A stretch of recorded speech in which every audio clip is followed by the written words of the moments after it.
Sa isang sulok ng lungsod na bihira ng mapansin ng mga taong nagmamadali, naroon ang isang lumang talyer na halos gumuho na. Ang bubong nito'y may mga butas na tinakpan lamang ng yero, at ang sahig ay puno ng mantika at alikabok. Dito nagtatrabaho si Ramon, isang mekanikong halos wala ng pag-asa sa buhay. Araw-araw, gigising siya bago sumikat ang araw. Hindi dahil may naghihintay na magandang kinabukasan, kundi dahil kailangan niyang kumayod para lang may makain sa maghapon. Wala siyang asawa. Wala ring anak. Ang natitira na lang sa kanya ay ang lumang toolbox ng kanyang ama, ang tanging alaala ng pamilyang minsang buo. Matagal nang patay ang kanyang ama. Ang ina naman niya ay sumunod makalipas ang ilang taon dahil sa karamdaman na hindi nila kayang ipagamot. Simula noon, mag-isa na si Ramon sa mundo. Hindi siya mayaman. Sa katunayan, madalas ay kulang pa ang kinikita niya para sa renta ng maliit na kwarto sa likod ng talyer. May mga araw na tinapay at kape lang ang kanyang pagkain. May mga gabi namang gutom siyang natutulog, iniisip kung hanggang kailan niya kakayaning lumaban. Isang hapon, habang papauwi na si Ramon matapos ang isang buong araw ng pag-aayos ng motorsiklo, napansin niya ang kakaibang katahimikan sa gilid ng kalsada. Karaniwan, maingay ang lugar, may mga busina, sigawan ng vendor, at yabag ng mga taong nagmamadali. Ngunit ngayon, may isang bagay na hindi tugma. Sa tabi ng isang poste ng ilaw, may nakaupo na isang bata. Mga 7 taong gulang lamang, payat, marumi ang damit, at yakap-yakap ang kanyang tuhod.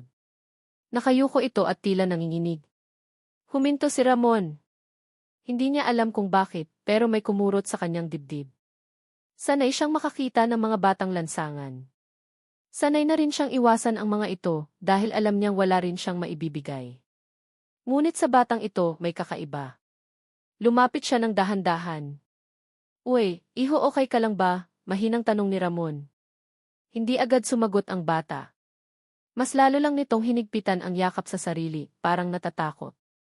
Napansin ni Ramon ang sugat sa braso ng bata, may bahid ng dugo at tila matagal nang hindi nalilinisan. Ang tsinelas nito'y sira at ang isa ay halos wala ng swelas.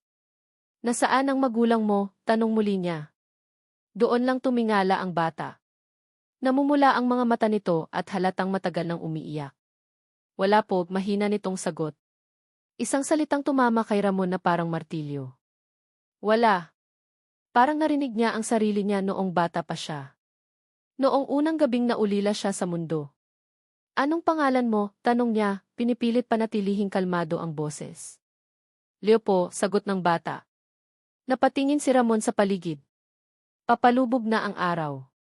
Delikado nang manatili ang isang bata sa lansangan sa ganitong oras. Alam niyang marami ang maaaring mangyari at karamihan ay hindi maganda. May umuwi ka bang bahay? Tanong niya. Umiling si Leo. Parang may kumurot sa dibdib ni Ramon.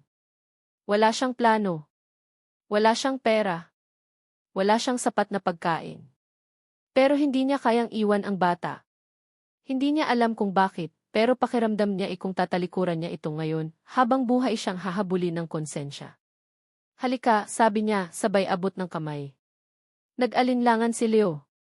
Hindi kita sasaktan, dugtong ni Ramon. Gusto lang kitang tulungan. Matagal bago dahan-dahang inabot ng bata ang kamay niya.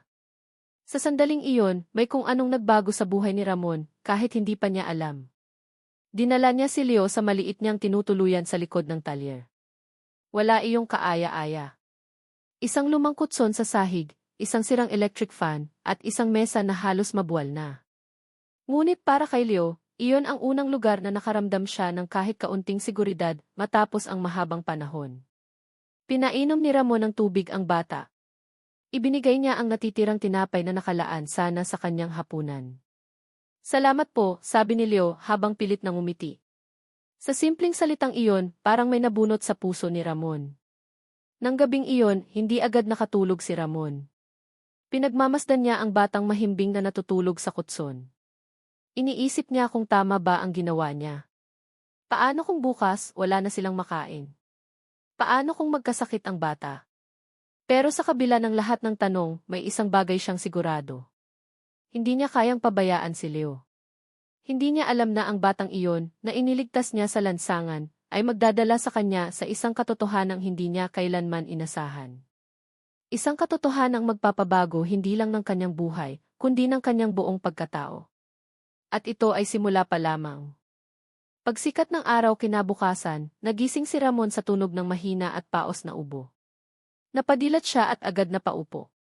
Nakita niya si Leo na nakaupo sa gilid ng kutson, yakap ang sarili, tila nilalamig. Masama ba pakiramdam mo? Tanong ni Ramon habang lumalapit. Umiling si Leo pero muling umubo. Halatang pinipilit lamang nitong maging matapang. Hinawakan ni Ramon ang noo ng bata. Mainit. Kinabahan siya. Wala siyang pera para sa doktor. Kahit sarili niya, bihira siyang magpagamot. Pero isang bata ito at may responsibilidad siya ngayon kahit hindi niya hiniling. Nag-init siya ng kaunting tubig at pinunasan ang noo ni Leo gamit ang lumang panyo. Magpahinga ka lang muna, sabi niya. Babalik agad ako.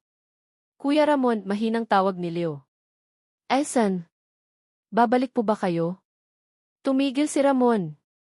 Hindi niya inaasahan ang tanong. Umiti siya at tumango. Pangako. Lumuwag ang mukha ni Leo at dahan-dahang humiga muli. Habang naglalakad si Ramon papunta sa talyer, magulo ang isip niya. Hindi sapat ang kinikita niya para sa dalawa. Paano kung magkasakit ng tuluyan ang bata? Paano kung hanapin ito ng mga taong nanakit dito? Sa talyer, halos wala ring customer. Isang motorsiklo lang ang inayos niya buong umaga. Maliit ang bayad, sapat lang sana para sa kanya, pero ngayon kailangan niyang mag-isip para sa dalawa. Bumili siya ng lugaw at kaunting gamot gamit ang halos huli niyang pera, saka agad bumalik. Pagdating niya, nakita niyang gising na si Leo, nakaupo at nakatingin sa pinto na parang takot na takot maiwan. Bumalik ako, sabi ni Ramon sabay ngiti. Tumakbo si Leo papunta sa kanya at biglang niyakap ang kanyang bewang. Nanlaki ang mata ni Ramon. Hindi siya sanay sa ganito. Walang yumayakap sa kanya simula nang mamatay ang kanyang mga magulang. Salamat po, bulong ni Leo. Tahimik silang kumain ng lugaw. Pagkatapos, tinanong ni Ramon ang matagal na niyang gustong itanong. Leo, bakit ka nasa lansangan? Nanahimik ang bata. Yumuko. Nanginginig ang kamay. Hindi kita pipilitin, sabi ni Ramon. Kung handa ka lang. Matagal bago nagsalita si Leo. May mama po ako dati, mahina niyang sabi. May trabaho siya sa malaking bahay. Pero nagkasakit po siya. Hindi na siya nakabalik. Tumigil siya sandali, pinipigilan ang luha. May mga taong dumating, dugtong niya. Sabi nila may utang daw si mama. Hinanap po siya pero wala na. Napakuyom ang kamao ni Ramon. Dinala nila ako, sabi ni Leo. Pinagtatrabaho. Minsan po sinasaktan. Hindi na kinaya ni Ramon. Tumalikod siya sandali para hindi makita ng bata ang galit at lungkot sa kanyang mga mata. Isang gabi po, nakatakas ako, patuloy ni Leo. Tumakbo lang ako hanggang sa mapagod. Doon niyo po ako nakita. Tahimik ang silid. Mabigat ang hangin. Hindi na kita pababayaan, mariing sabi ni Ramon. Tumingala si Leo. Talaga po? Sagot niya. Kahit mahirap gagawa natin ang paraan. Ngunit hindi niya alam na sa mismong araw na iyon, may mga matang muling nagmamasid kay Leo mula sa malayo. Sa hapon, habang nagpapahinga ang bata, may dumating sa talyer. Isang lalaking nakaitim, may mamahaling sapatos, halatang hindi taga roon. Tao ka ba dito? Tanong nito kay Ramon. Ano po ang kailangan? Sagot niya. Tahimik na tumingin ang lalaki sa loob ng talyer, saka sa likod, parang may hinahanap. May batang dumaan ba rito? Tanong nito. Nanlamig ang batok ni Ramon. Maraming bata sa lansangan, sagot niya, maingat ang tono. Tumango ang lalaki pero hindi umalis agad. May iniwang ka ba? Kung sakaling may makita ka, sabi nito, sabihin mo agad. May naghahanap. Pag-alis ng lalaki, ramdam ni Ramon ang panganib. Alam niyang hindi basta-basta ang pinasok niya. Pero kahit ganoon, isang desisyon ang malinaw sa kanya. Hindi niya isusuko si Leo. Kahit pa mga hulugan iyon ang pagharap sa panganib na mas malaki kaysa sa kanya. At hindi niya alam, ang batang kanyang pinoprotektahan ay may lihim na mas malaki pa kaysa sa inaakala ng lahat. Lumipas ang ilang araw na tila isang mahabang panaginip para kay Ramon. Sanay siyang mag-isa, tahimik, at walang iniintinding iba kundi ang sarili. Ngayon, bawat paggising niya sa umaga ay may batang nakatingin sa kanya na parang siya na ang buong mundo nito. Si Leo ay unti-unting gumagaling, ngunit nananatiling payat at mahina. Araw-araw, bago pumasok si Ramon sa talyer, iniiwan niya ang bata na may kaunting pagkain at mahigpit na paalala na huwag lalabas. Kuya Ramon, tanong ni Leo isang umaga habang nag-aayos siya ng gamit, galit po ba kayo sa akin? Napahinto si Ramon. Bakit mo nasabi yan? Dahil sa akin, parang nahihirapan kayo.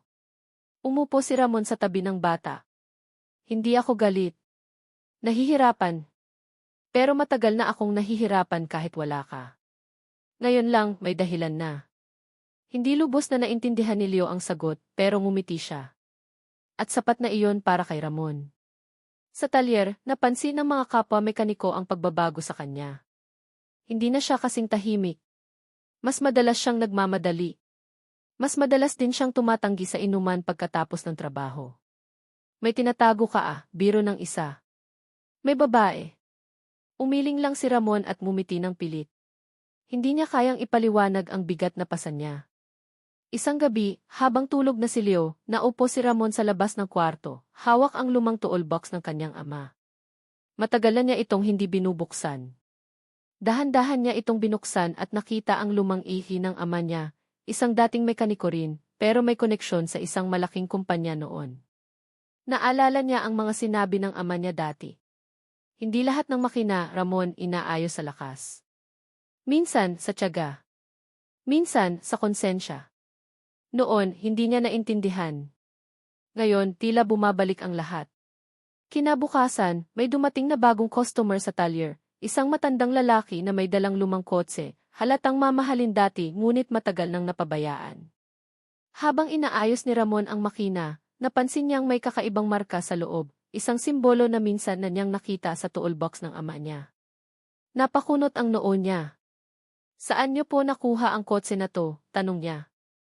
Napatingin ang matanda. Matagal na iyan sa pamilya namin. May kinalaman sa isang kumpanyang nawala na rin. Tumigil ang kamay ni Ramon. Parang may bumukas na pintuan sa kanyang isipan. Pag-uwi niya, tinanong niya si Leo ng masinsinan. Leo, alam mo ba kung saan nagtrabaho ang mama mo? Sa malaking bahay po, sagot ng bata. Maraming gwardiya. Maraming sasakyan. Mahalaga ba siya roon? Tanong ni Ramon. Tumango si Leo. Sabi po ng mama, may mga papel siyang binabantayan. Sabi niya, kapag may nangyari sa akin, ikaw ang dahilan kung bakit lalabas ang totoo. Nanlamig si Ramon. May iniwan ba siyang gamit sa'yo? Tanong niya. Tumakbo si Leo sa sulok ng kwarto at kinuha ang isang lumang supot. Mula roon, inilabas niya ang isang maliit na VS2 at isang lumang litrato ng isang babae at isang lalaking mayamang mukha. Napaupo si Ramon. Sa likod ng litrato, may nakasulat na pangalan ng isang kumpanya, pareho ng simbolong nakita niya sa kotse at sa toolbox ng kanyang ama. Doon niya unti-unting naunawaan. Hindi basta-basta ang batang ito. At hindi rin basta-basta ang pagkamatay ng ina nito. Sa mga sumunod na araw, napansin ni Ramon na may mga taong palaging nakapark malapit sa talyer. May mga matang sumusunod sa bawat galaw niya. Alam niyang hinahanap na nila si Leo. Isang gabi, may kumatok sa pinto. Ramon, sabi ng pamilyar na boses. Alam naming nandyan ang bata. Nanikip ang dibdib ni Ramon. Tumingin siya kay Leo na nanginginig sa takot. Sa sandaling iyon, bumalik sa kanya ang lahat ng pangarap na matagal na niyang binitawan, ang maging isang taong maisaysay, kahit minsan lang. Hinawakan niya ang balikat ng bata. Makinig ka, bulong niya. Ano man ang mangyari, huwag kang lalabas. Pangako mo. Tumango si Leo, umiiyak na. Huminga ng malalim si Ramon at binuksan ang pinto. At sa sandaling iyon, tuluyan nang pumasok ang panganib sa kanyang buhay, isang panganib na magbubunyag ng katotohanang magpapayanig sa buong mundo niya. Pagkabukas ni Ramon ng pinto, tumambad sa kanya ang dalawang lalaking hindi niya kailanman gugustuhing makaharap. Parehong matangkad, parehong seryoso ang mukha, at parehong may malamig na titig na tila sanay manghusga ng buhay ng iba. Hindi namin gustong manggulo, sabi ng isa. Gusto lang namin ang bata. Walang batang nandito, mariing sagot ni Ramon. Umiti ang lalaki, ngunit walang init. Huwag mo kaming gawing tanga. Alam namin. Sa loob ng kwarto, pinipigilan ni Leo ang sarili na humikbi. Hawak niya ang AFSB na iniwan ng kanyang ina, parang iyon na lang ang natitirang lakas niya. Makinig ka, sabi ng ikalawang lalaki. Hindi sa'yo ang problemang to, kung ibibigay mo ang bata, aalis kami. Tahimik si Ramon. Ramdam niya ang takot, pero mas malakas ang galit at determinasyon. Kung may problema kayo, sabi niya, sa mga gumawa nun sa bata kayo bumalik. Hindi sa akin. Nag-iba ang tono ng lalaki. Huling babala. Biglang may umalingaw na tunog ng sirena sa malayo. Napatingin ang dalawang lalaki sa isa't isa. Mukhang may hindi inaasahan. Sinamantala ni Ramon ang sandali. Isinara niya ng malakas ang pinto at agad tumakbo papunta kay Leo. Oras na, sabi niya. Lalabas tayo sa likod. Dumaan sila sa masikip na daanan sa likod ng talyer. Nanginginig si Leo pero mahigpit ang hawak ni Ramon sa kanyang kamay. Pagdating nila sa eskinita, may nakaparadang lumang van, ang van ng isang kaibigang mekaniko na minsang tinulungan ni Ramon ng libre. Sumakay ka, sabi ni Ramon. Huwag kang lilingon. Habang tumatakbo ang van palayo, nakita ni Ramon sa side mirror ang dalawang lalaking humahabol. Isa sa kanila ang may hawak na cellphone, tila may tinatawagan. Alam niyang hindi pa tapos ang laban. Dinala niya si Leo sa bahay ng isang matandang babaeng minsang tinulungan ng kanyang ama noon, si Aling Rosa. Tahimik ang lugar, malayo sa lungsod. Ramon, sabi ng matanda pagkakita sa kanila. Parang may gulo. Opo, sagot niya. At baka madamay kayo. Ngumiti si Aling Rosa. Kung totoo ang sinasabi ng tatay mo dati, alam kong tama ang ginagawa mo. Ipinahinga muna nila si Leo. Doon, sa gitna ng katahimikan, binuksan ni Ramon ang ETC, gamit ang lumang laptop ni Aling Rosa. Ang nakita niya ay mga dokumento, mga kontrata, mga pangalan, at mga video na nagbubunyag ng katiwalian sa isang malaking kumpanya. Mga pangalan ng taong makapangyarihan. Mga taong handang pumatay para manahimik ang katotohanan. At sa gitna ng lahat ng iyon, pangalan ng ina ni Leo bilang testigo. Napaupo si Ramon, nanginginig ang kamay. Kaya pala, bulong niya. Kaya pala. Sa oras ding iyon, may kumatok sa gate.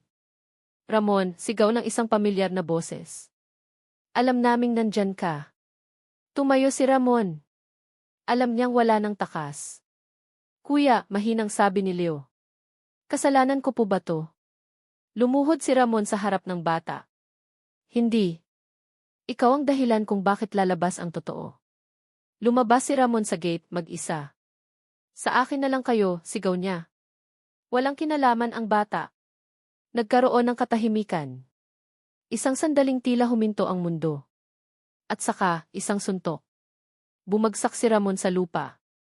Sunod-sunod ang hampas, pero hindi siya sumigaw. Ang nasa isip niya lang ay si Leo, na kahit papaano, ligtas sa loob. Sa huli, iniwan siya roon, duguan ngunit buhay. Akala nila itapos na. Ngunit hindi nila alam, sa araw ding iyon, may kopya na ng lahat ng dokumento ang naipadala sa isang taong hindi nila kayang patahimikin. At ang pangalang Ramon, isang mekanikong walang-wala, ay malapit ng marinig ng buong bansa. Nagising si Ramon sa loob ng isang maliit na silid na amoy gamot at antiseptic. Mabigat ang buong katawan niya. Masakit ang bawat paghinga. Nang idilat niya ang mga mata, ang unang nakita niya ay ang maputlang ilaw sa kisam at ang tunog ng mabagal na beep ng isang makina. Gising na siya, sabi ng isang tinig. Ilang segundo pa bago tuluyang malinawan ang isip niya. Dahan-dahan siyang lumingon at nakita si Aling Rosa, hawak ang kamay ni Leo. Namumugto ang mga mata ng bata, pero nang magtagpo ang paningin nila ni Ramon, biglang lumiwanag ang mukha nito. Kuya Ramon, sigaw ni Leo, agad lumapit sa kama. Umiti si Ramon kahit masakit. Ayos ka lang ba? Mahinang tanong niya. Tumango si Leo. Opo. Ligtas po ako. Napapikit si Ramon. Sa sandaling iyon, sapat na iyon para sa kanya. Ilang sandali pa, pumasok ang isang lalaking naka-Amerikana. Mukha itong seryoso pero may respeto sa mga mata. Ako si Attorney Cruz, sabi nito. Isa ako sa mga tumanggap ng files na ipinadala mo. Nanlaki ang mata ni Ramon. Nagawa niyo po. Tumango ang abogado. Lahat. Naipadala sa media, sa mga otoridad, at sa mga taong hindi nila kayang takutin. Huminga ng malalim si Ramon. Parang unti-unting nabunutan ng tinik ang dibdib niya. Sa mga sumunod na araw, kumalat sa buong bansa ang balita. Isang malaking kumpanya ang nasangkot sa katiwalian, pananakot at pagpatay sa mga testigo. Isa-isang inaresto ang mga matataas na opisyal. Ang dalawang lalaking humabol kay Ramon na aresto rin. At sa gitna ng lahat ng iyon, lumabas ang kwento ng isang mekaniko. Isang mekanikong walang pera. Walang kapangyarihan. Walang koneksyon. Ngunit may konsensya. Tinawag siya ng media bilang ang mekanikong tumindig para sa katotohanan. Ayaw ni Ramon sa atensyon. Para sa kanya, ginawa lang niya ang dapat. Isang araw, habang nagpapagaling na siya, may dumating na isang babaeng elegante ang suot, may kasamang mga pulis at social worker. Ako ang kapatid ng ina ni Leo, sabi nito, nanginginig ang boses. Matagal na namin siyang hinahanap. Niyakap ng babae si Leo, parehong umiiyak. Sa unang pagkakataon, nakita ni Ramon ang batang may tunay na pamilya. Masaya siya. Pero masakit din. Lumapit ang babae kay Ramon. Kung hindi dahil sa'yo, wala na sana ang pamangkin ko. Hindi namin to makakalimutan. Makalipas ang ilang linggo, tuluyan nang gumaling si Ramon. Bumalik siya sa talyer, ngunit may nagbago. Dumami ang customer. May mga taong sadyang dumadayo para magpaayos, para lang makita siya. May isang umagang may huminto sa harap ng talyer, isang mamahaling sasakyan. Bumaba ang isang negosyanteng may dalang dokumento. May mga taong gustong tumulong, sabi nito.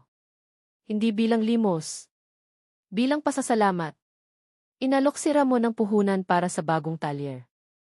Mas maayos. Mas ligtas. May pagkakataong makapagturo ng mga batang gustong matutong magmekaniko.